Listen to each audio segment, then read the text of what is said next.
Welcome to Creative Spaces Podcast with Guy Zwick, Chief Creative Officer of Highway 85 Creative. In each episode, we will discuss creative ways to define your space and build your brand.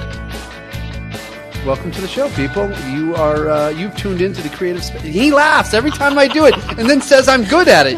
No, I'm not. I wanted to make you laugh. Anyway, that sounds a lot like I love it, but I hate it. If we're not going to use you it. got through that much, Scott you sucks. know we're sitting here at Studio 85, across the table from Guy Zwick, the man, the myth, the legend, the guy whose name is on the actual podcast. It is title. our show, though. And but Joe you Anderson. don't think you use your name at the beginning. I don't. No, I don't probably remember. should. I Maybe don't. you should. But it's really your company. We could talk about that. I wouldn't mind having some credibility there, but here it is. Again, if you're sitting there, going to the bathroom, talking to Alexa, watching the ball game, thanks for listening. We are going to talk about... We have a really bad subject matter, and we just killed 2 minutes, so let's keep going. We actually do, though. I know, I'm kidding. We have a really bad as in good subject matter. Bad, good.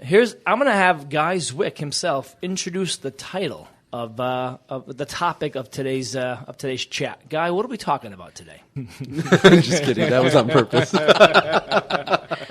Experiential marketing or experiential events. The word experiential. Okay. Well, let's do this because How do you say it? no, I said How does the East Coaster say No, I it? just learned today that I've been saying it incorrectly. I thought it was experiential, but it's experiential. Anyway, all flippancy aside, that's a pretty big buzzword and has been now for about probably at least over a year, 2 years now, where people talk about, it's experiential marketing. You got to make sure your trade show booth has this, make it an experience. And a lot of people get caught up in the word and might not know what it means. So I'm going to ask EDPA, which is the It's the they changed it, but it's the no. That's my point. It used to be the exhibit, and now it's experiential. Exhibit Producers and Designers Association. Now it's change their name. Experiential Designers and Producers Association. There you go. So it's it shows as you you the sign of the times. Talk to what you were just saying though. This is a trend, right? So every few years, it's in the marketing world. It's always we because we're in the business, whether you're digital or analog or in between. Everything has a term. So for a while there, remember back in the day, you were in advertising. Now you're in branding. And before it was immersive marketing or integrated marketing or digital or fill in a term. It's the same thing. You have a product and you want to get it in front of somebody, and there are a lot more channels today than there were 20 years ago to get that message out there. And the latest and the greatest, or one of them, is called experiential marketing. Right. But where you take your face-to-face marketing, which is in a lot of platforms, right? Trade shows, events, special engagements, a mall, whatever. Right. And now you create a experience. Exactly. Not that you weren't creating an experience before, but at least it puts an emphasis on that you have to do more than just show up and put a product and a few people in front of something. You've got to create an engaging experience to sell the product, to educate a product or service or giveaway, if you will. No, Joe, before we came on here, I asked you the flat-out question, and you had a really good answer, so I'm going to put you on the spot. But if someone comes in here to Highway 85 Creative and says, we want to do something with all about experiential exhibits, and they ask you, what does that mean? What do you tell them? It means creating an experience. Like Coca-Cola, for example. Say they want to do marketing as part of a music festival. They're not going to send out their street team with a bunch of bottles of Coke and hand out free samples. That's not an experience. Instead, they're going to have some sort of exhibit, booth, tent, space that's theirs, and they're going to put in a photo booth with Coke branding and Coke props and give out their samples there and have you do this, that, and the other. Speaking of that, I have a perfect example. What Coke had a traveling giant chair that sat 2 to 3 people in it, like oversized chair, right? That would have a Coke come out on the armrest with their name printed on it. Oh, that's cool. And you lift it up and there's like dry ice. So smoke comes up and you all of a sudden got a special Coke with your name on it. That is an experience. Right. Exactly. You got your free Coke. Yes. But you got a whole bunch else with it. Now it's going to stick in your brain. It goes to all the overload that we're getting these days with all the, all the social media and how often things are in your face and how we now have, the 30-second attention span. This is kind of a way to get around that and get brands in your brain in more than one way and get them real and integrated with you. We just did a project and partnered Cox. Well, is that the one you're talking about? yeah, no, Cox Communication. Well, we had more than one partner on that, but it was for Cox Communications. Right. With Nash Imaging Events was the other partner. Yes, but the point to this was that they needed to create an experience. So they loved the whole, the crowd they're trying to attract is millennials and below, and Snapchat's a hot little thing, right? So how is the Snapchat thing where you can, have a face and be, and then pass it on to your friend with you look funny in glasses and, fun. Well, how if you're a rabid Cardinal fan? You get in front of this screen, you stand there, and you could choose like your face being painted when it's not painted, and you looking like a bird and doing all this stuff, and then push it out to your channels. Well, we created a 15 by 30-foot section that talked about Cox. It certainly was all Cox branded, and you knew about that. But it had this experience where people are lining up to become a crazy Cardinal fan, and then push it all out to their stuff. In the end, it's got Cox Communications attached to everything in keeping cable television alive. Okay. Yeah, back in the day before Experiential, that would have looked more like having Cox branding around the stadium, and maybe it was free T-shirt night, and on the back of the T-shirt it said "Brought to you by Cox," and that would have been Cox's sponsorship for that evening. Now they've created an experience that you can go and interact with and have fun with and enjoy with, and still get that Cox interaction and know that you're working with Cox, and then you're also sharing it with everybody in your network that's saying, "Oh, look at these things that Cox did. Cox is cool. I need to look in their internet." I like it. So let me bring it back to something that might be more relatable. Let's say we have a client, right? Let's say Highway 85 has a client and they're going to a trade show. Let's say they're going to CES and they have a 30 by 30. Does it would you recommend going balls to the wall with Experiential, or do you just have one little element? I mean, this comes up a lot with your clients, right? It's kind of hard to just dabble in it. You kind of have to go Sometimes, all the way, right? Sometimes less is more, Sure. And then sometimes more is more. I like that one. That's a blog post, but keep going. So case by case, what's your budget? What can your budget handle? Okay. And what's the targeted audience? If it's really spread out on the type of audience you've got to get, it's like the general public, and then you got all this stuff going on too. That's harder. If it's really targeted, then maybe it's one experience very targeted to that targeted group, and it's done kick ass. Okay. But no matter what, you do it right. So let me ask you a question. Let's say we have does it matter in your opinion what industry you're in? Can you make any trade show? Can I interrupt? Because I just had a thought. Okay, go ahead. Sorry. And that is, do something, no matter what. Don't overthink it, because even a badly executed is better than nothing executed. I'm telling you. I mean, I know people don't like to hear that sometimes, but give it a try. If you overthink it and then decide not to do it, you'll regret it. At least if you dive in and you don't quite get what you want out of it, you got the data, you've got something you can work with on the experience, so next time you can get it right. But we got a lot of people that vacillate on an idea, worry about the budget, it's not quite right, this and that, and then they show up to the shows these days and they're still doing it in the old model, which is they think they're giving an experience because they're popping a demo out and giving away some tchotchkes, and that's not an experience. Right. It isn't. So what would you when you have these conversations, what do you do? What do you do with the clients to educate them on what really is experiential and how it can help them? That's part of it, right? The whole thing's education. You're right. Most people think, here's my demo. Oh, by the way, I got a hashtag on my Twitter feed, and go talk about it in the meeting room, and here's like a cool giveaway that's tied in. That's not experiential. That's a trade show. That's old school trade show. How could you make that experience more? Like, would you recommend to your clients to, if they can, or even if they can't, somehow try to find a way to be experiential? I mean, Is that how you Yeah, recommend and I'm not totally like poo-pooing that you don't give somebody a cool tchotchke, because it's people still like free stuff, and Sure. you just, and if you're fairly thoughtful about it, you can. I'm trying to think of a case recently, because it comes up off. It could be comes up anything. It could often, be but big or so small. often people don't do things. That's the problem. I don't know. I mean, we were just talking about what I'm going to do for the next Exhibitor Live, and I can't mention it right now, but my brain's already around Right. trying to create an experience in an environment and something that's just like, sometimes let's put it this way. What if you can't? What if like you're really thinking about it and you're like, I already kind of do the social thing, and I can't create what I just described, which is a Coke, giveaway thing. Maybe it's inventing the space itself to have a completely different experience. You say, well, what are you trying to say? Right. I just thought of one. So I have a client, I'm not going to mention who's we just designed a booth for and just quoted it, and it's in management to hopefully get sold off on. But they've been using a more traditional exhibit, and they give away products at the Natural Products show, and some other food-related shows. But they wanted to create an experience that was more homely, if you will.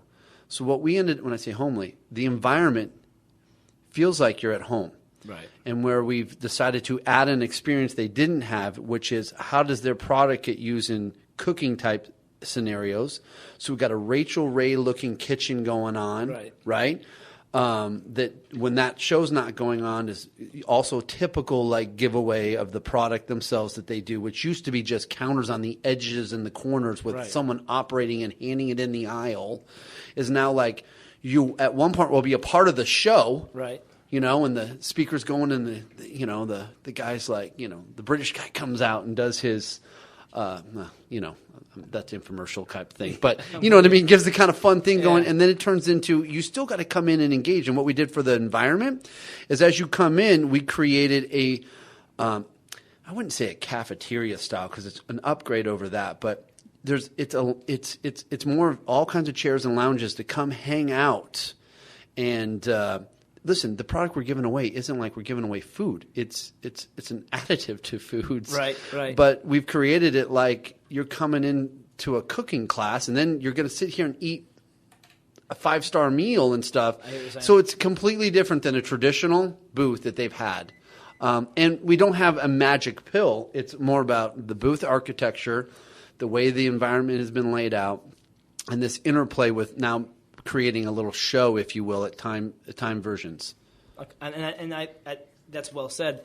And where my mind goes is, it doesn't have to be a consumer-based thing. It can be a B2B thing. You can still you can still rearrange, you can still add an element to your booth that's more interactive. It doesn't matter what industry you're in. So you have to kind of talk to the people you're working with and see if, can you, instead of showing a demo, can you put that demo in where a guy might be using it or a girl might be using it, and here's a perfect one. Sure. That's a great example. Here's where you just take something really simple. Right. You have a video that plays and talks about a particular software product you have, and you have a couple of different ones in different parts of the booth. All you got to do is make it so someone has to touch to play, or you make it interface so that they have to. It doesn't just loop and they just stand and walk away. Right. They go. It's this big sign in this big screen says touch, and I touch it. Yeah. Now I'm already more engaged than I would have been if it was just a looping video. And that's simple. I gotcha. Yeah. Yeah, I mean, cool. it can be big or small. Like you were talking about Exhibitor Live. At our booth this past year, we gave away longboards, which is kind of our thing that we're known for. And the way that people entered to win those longboards, they didn't just throw their name in the bowl or give us a business card or whatever. They had to interact with our company and our brand on social. They had to take pictures, post with a certain hashtag. And then when the winners were announced, they came back to our booth. We gave them a board. We took pictures. Everybody in the crowd, like in our booth, cheered for them. It was an experience. It was an interaction. That's cool. And what's interesting about at least a quarter of them still follow us in the channels. Yeah. So which is pretty cool. It is cool. That wouldn't have happened if we didn't do the engagement part of it. Yeah, and then like people who just weren't very social savvy, we worked with them and helped them do that. So that was just even more of an interaction, even more of an experience. Right. Speaking of that, I had a chime in on one of our posts that said, hopefully because I posted another board giveaway, hopefully I'll get one next year at the exhibitor show. So you guys we won't get into that, but each time you guys do your own show, you definitely think through how can we make this more immersive, more interactive, certainly more experiential. Yeah, yes? yeah. And so it's this experiential thing is not agnostic to it is agnostic. It's not a particular industry, a particular niche. You can do whatever. I like. You know what? You just inspired me again. That's why you're here. You're awesome. But there's something about our industry and a couple others. When you go to a show that has like SEMA show or let's just say Exhibitor Live, there's Exhibitor Live. There's one other one, but for the most part, it is the show in our industry. So every time as an exhibit builder, all of these companies that go have to reinvent the look. We got to reinvent you got to look different. Like we've got to like really wow every time we go. And that attitude sometimes gets lost on someone that's going to 12 shows that year with the same exhibit, and they don't reinvent every show. They almost, even when it's they got several markets, cross markets they got to, they roll the same thing with a new, they template it instead of like, let's treat everyone and go like deep and like just every time we go, we're going to do something wow. And it's not a part of the lexicon of a lot of trade show managers, marketing companies, and it should be, I think. Or for a bunch of them, it could be very helpful if they just attempted to plan each show that way. You're right. I mean, that opens up a big ball of wax of planning and getting it set up. But basically, yeah, a lot of times on the company side, I just want to execute, right? I just want to make sure my template and the graphics are there and everything looks fine, check in the box, okay. But I don't want to get into the whole planning it and the whole, the kit that we have over here. It takes you can add an element that is more experiential and do yourself a really good thing, right? Yeah. Like instead of checking boxes, just do a little swipe over it and say whether it's a graphic, whether it's a screen, whether it's whether it's the back of a wall that doesn't have anything on it, just swipe through and say, what can I do a little bit different to have more of a experience in that? You said in that corner, in that demo, in that wall, and you might come up with a creative thing, right, all over the place. I don't. We're actually working on a project right now, and you mentioned this before. Something simple could be instead of having a kind of a cool video looping, make it so someone can actually press a button, or maybe actually have one of those buttons, those old school buttons you can press. Just do something. It might sound gimmicky, but that'd be kind of cool. You know what? Somebody can use this because it was an old one, but a goodie one that one of our clients came up with and did, maybe 9 years ago. And they were doing their demos, and they just got all those easy buttons. Yeah. And it was on every demo. And it was after the person went to the demo, they made the person go ahead. That was easy. Is that why we have one of those? Well, yes. Okay. That was easy. And then a year later, we had them recoded so they had their little marketing things and said their thing. That wasn't as cool as just like everybody knew what it was, and it ended, and then the person getting a demo went, that was easy. So on the show, that's experience. Even though it's goofy, it was simple, have cheap, to be fun. Complicated. Let's talk about. Don't name the client, but let's talk about the project you're working on working for me, or working with me on right now. It's a nice booth with a nice, cool meeting area and an area that I call a demo area with two big demo stations of 50-inch monitors. Rather than that demo just showing a video, we could probably do something with that, and we can talk about this later. Yeah, I'm saying rather than just having it static, sometimes I've seen demos turn into the booth, so people go, "What's going on?" It's almost like a cylindrical shaped demo area where no one can see it unless you're inside, so it invites you to come inside. That's everything being the same, but don't just show it out. Turn it in, make it more of a, hey, you want to come see this? Come on, see this. Exactly. It doesn't have to be complicated. Like my first trade show experience before I came to work for Highway 85 was at a pet insurance company that I used to work for. We were doing like a pet thing that was open to the public. Right. And, we had like the usual booth. We had a back wall. We had a couple tables with table drapes on them. We had giveaways and brochures and, the standard stuff. Right. But then we also had a prize wheel. And it's not complicated. That was how you got the giveaways that we were given. Was you walked up, you gave us your email address, you spun the wheel. Yeah. But people were really into it. It's they really something, liked isn't it? spinning Isn't the that wheel. We got a son of a line gun? like that. That was drawing attention to our booth. That was bringing people to us, and it's just a stupid little thing. It's just a little prize wheel to decide which one of the giveaways sitting on our table already you get. Brilliant. I like it. So it doesn't have to be crazy. Just have to be thought out and give it a shot, because anything, even small, if it's well done, it can be effective. Exactly. All right. So, Guy, that was a really good, and Joe, that was a really good episode. Guy, I think you should send us off this time, since you started us off so well. That's right. This is the Guy episode. The Guy episode, guys. We're going to end it as shitty as we started it, I think. We're going to bookend this with 2 pieces of long No, shite. you know what? If you're listening to this, thank you for listening to it. I hope we give you something of value. And if you get a chance to start watching this madness called the Creative Spaces podcast, thank you as well. And let me say one more thing. If you are listening, and if you want us to talk about something and research it and chat about it on the podcast, please feel free, because we're trying to do this to give you guys, the marketing managers, the event directors, the people that have to put shows on, some tips or some tidbits. So if you want us to research and talk and give you guys some anecdotal stories, please let us know what you want us to talk about, and we'll do it. We'll Help us help you. Peace and love. Bye-bye now. Thank you for listening to Creative Spaces Podcast. For more information about Highway 85 Creative, visit us at highway85creative.com.